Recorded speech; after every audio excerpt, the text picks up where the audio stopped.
Teoría de los 8 estadios de Erik Erikson y el desarrollo infantil del lenguaje.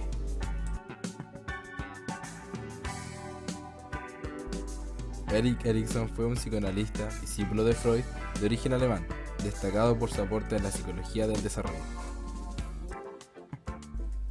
Reinterpretó la teoría del desarrollo psicosexual freudiana y resaltó 3 aspectos sociales en ella. Postuló al yo como una fuerza vital organizadora potente, capaz de integrar las pulsiones conflictuadas del individuo. Integró también la dimensión psicosocial del desarrollo en la teoría freudiana. También estudió el impacto social, histórico-cultural en la formación de la personalidad humana. Basado en estudios antropológicos, Erik Erikson condiciona la existencia humana a 3 procesos de organización complementaria. El proceso biológico, el proceso psíquico, que corresponde a las experiencias personales y a los procesos psíquicos, y finalmente el proceso ético-social. El autor propone que estos 3 procesos responden al principio epigenético, según el que todo ser vivo surge a partir de un plano básico de desarrollo, al cual se agregan partes que evolucionan a su propio ritmo para formar un ser total en pleno funcionamiento. Por lo tanto, el modelo epigenético constituye también un modelo ontogenético. Teoría de los 8 estadios de Erikson. La teoría de desarrollo psicosocial establece la vida humana como un ciclo completo de desarrollo, que parte en la infancia y concluye en la vejez. Esta teoría divide el ciclo vital de acuerdo a sus procesos característicos en 8 estadios de desarrollo. Un estadio consiste en un conjunto integrado de estructuras operacionales que constituyen los procesos psicosexuales y psicosociales de una persona en cada etapa del desarrollo. Los estadios de desarrollo están concatenados y su despliegue constituye un proceso continuo que se dirige a generar una mayor diferenciación, flexibilidad, complejidad y estabilidad interna. Cada cambio de fase es paulatino y supone una crisis provocada por una disonancia interna entre virtudes y vulnerabilidades. De cada resolución dialéctica surge una potencialidad y de cada estancamiento una patología. Primer estadio: confianza y desconfianza. La confianza es la fuerza fundamental de esta etapa.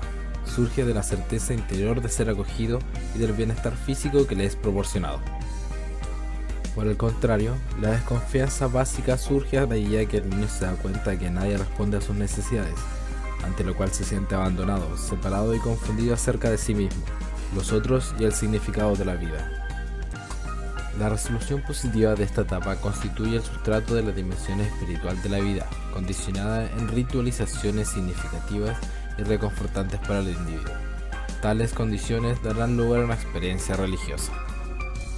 Segundo estadio: de autonomía y vergüenza y duda. La maduración muscular alcanzada en esta edad permite el manejo de los esfínteres, mientras que la paulatina adquisición del lenguaje posibilita al niño para la expresión oral.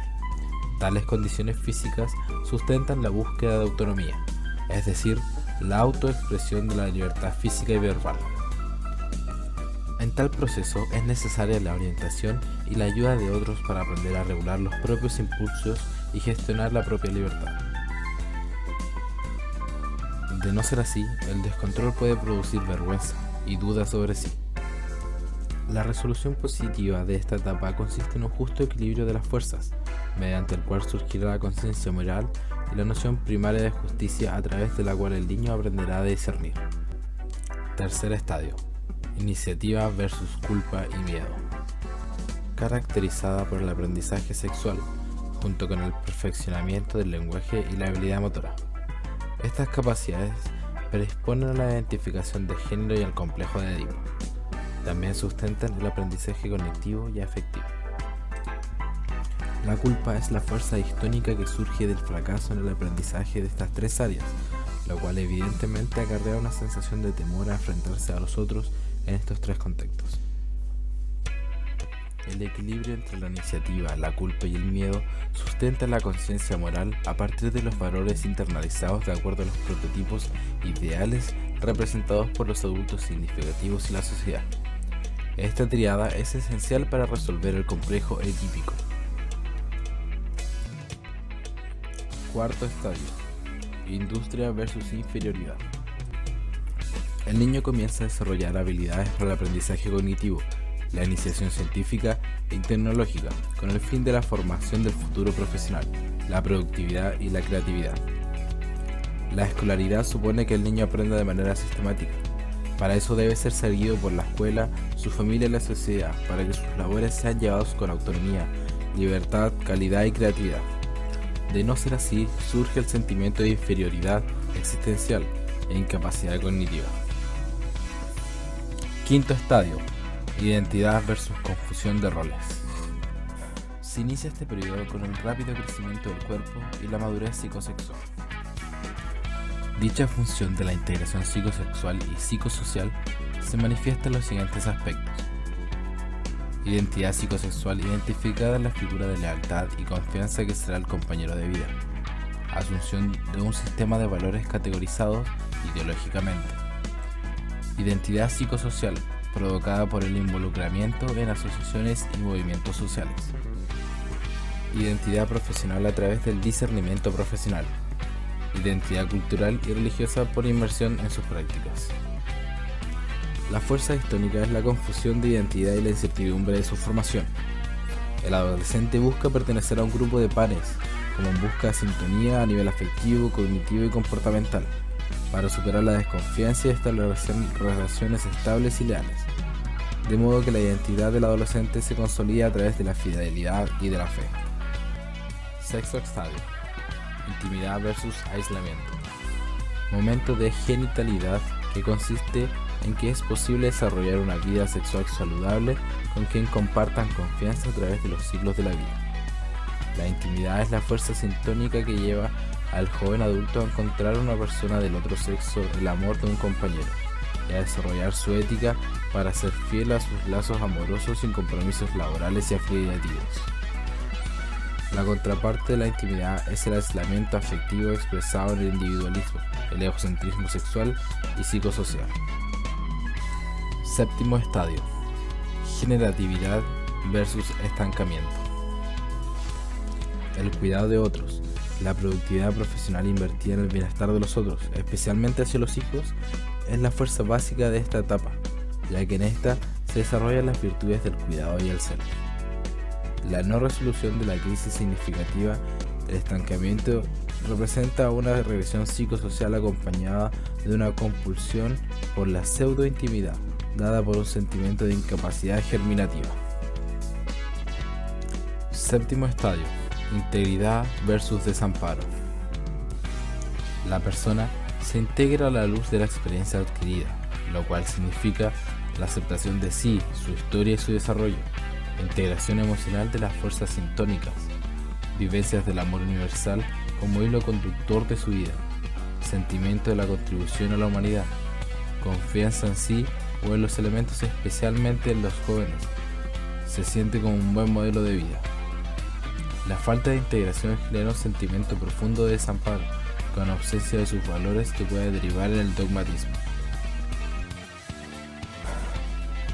Desarrollo infantil del lenguaje. El desarrollo infantil es un proceso dinámico y sumamente complejo que se sustenta en la evolución biológica, psicológica y social. Los padres, en etapas tempranas del desarrollo del niño, son los principales agentes estimuladores, acondicionadores y formadores, por lo que es importante que tengan en consideración cuáles son las conductas esperadas en sus hijos. El desarrollo del lenguaje es un proceso que ocurre en la familia fundamentalmente y en la sociedad en general. De esta forma, el desarrollo de la personalidad presupone la asimilación de la experiencia social acumulada por muchas generaciones en la intercomunicación con los demás hombres en el proceso de enseñanza y educación. Para comprender bien este proceso, primero hay que entender que este se ve influenciado por diferentes aspectos. 1. El lenguaje oral es nuestro principal medio de comunicación. 2. El lenguaje es un mecanismo estructurador y condicionante del pensamiento y de la acción. 3. El lenguaje permite recibir las informaciones socioculturales del ambiente, pudiendo así el niño adelantarse a sus experiencias personales y ampliarlas. 3. El lenguaje actúa como factor estructurante y regulador de la personalidad y del comportamiento social, permitiendo al ser humano proyectar sus reacciones afectivas en el tiempo y en el espacio. 5. El lenguaje oral constituye el principal medio de información y cultura, siendo un factor importante de identificación de un grupo social. Dentro del estudio del lenguaje se encuentran dos etapas fundamentales. Etapa prelingüística, de 0 a 12 meses. Es la etapa en la cual el niño se prepara adquiriendo una serie de conductas y habilidades a través del espacio de relación, teniendo la capacidad de interactuar y comunicarse con el adulto, desde cómo se adapta e integra los estímulos dados por el medio. La comunicación en esta etapa es de carácter afectivo y gestual, por ello es importante que las palabras vayan acompañadas de gestos cuando se habla con el bebé. Algunas conductas observadas. A las 12 semanas, el niño ya es capaz de sostener su cabeza en postura prona, posee las manos abiertas, llora menos y es consciente de los sonidos a su alrededor y comprende que proviene de la boca de los demás, lo que es denominado sonrisa social. A los 6 meses puede lograr muchas acciones pero con ayuda, sin completa independencia. Se inclina hacia adelante y utiliza las manos para sostenerse. Aguanta su peso cuando se coloca en una posición erecta. Puede agarrar los objetos pero no utilizar bien los pulgares. Comienza a balbucear en el afán de una conducta protodeclarativa. 10 meses. Se mantiene en pie, gatea eficazmente y logra utilizar los pulgares efectivamente y tomar objetos. Comienza a usar gestos como el sí o el no. Aprende a señalar apuntando con el dedo para pedir o mostrar cosas. Aprende a realizar una acción conjunta, es decir, respetando turnos y siendo capaz de observar y esperar al otro. Etapa lingüística.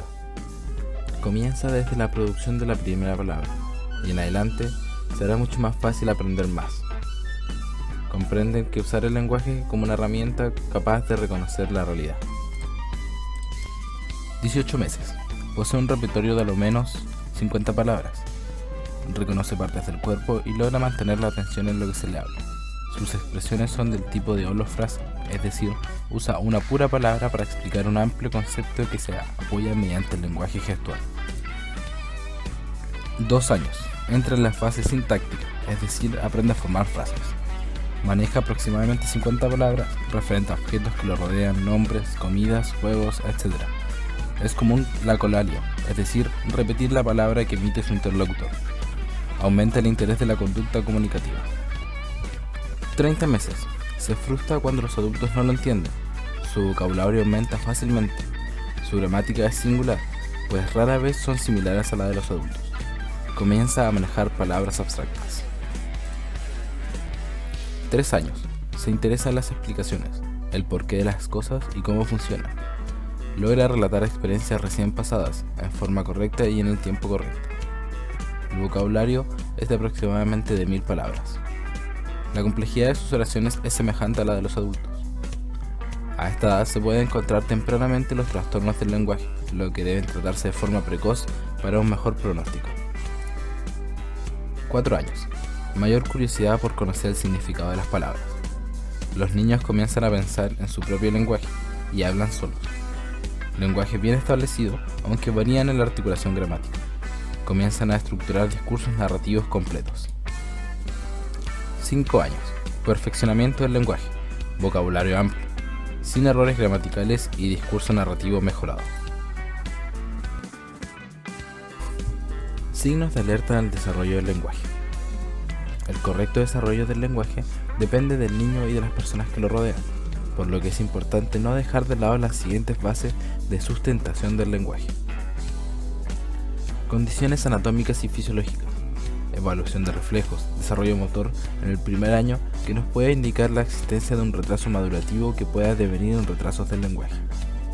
Desarrollo afectivo, emocional y social. Atender la conexión del bebé con la consulta al pediatra.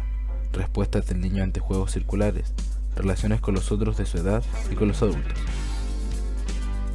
Conocimiento del medio en el que se desarrolla el niño. Presencia de hermanos que son favorecedores de intercambios comunicativos. Uso de 2 o más idiomas en su entorno natural. Esto no implica que hayan problemas en el lenguaje. Muchas gracias por su atención.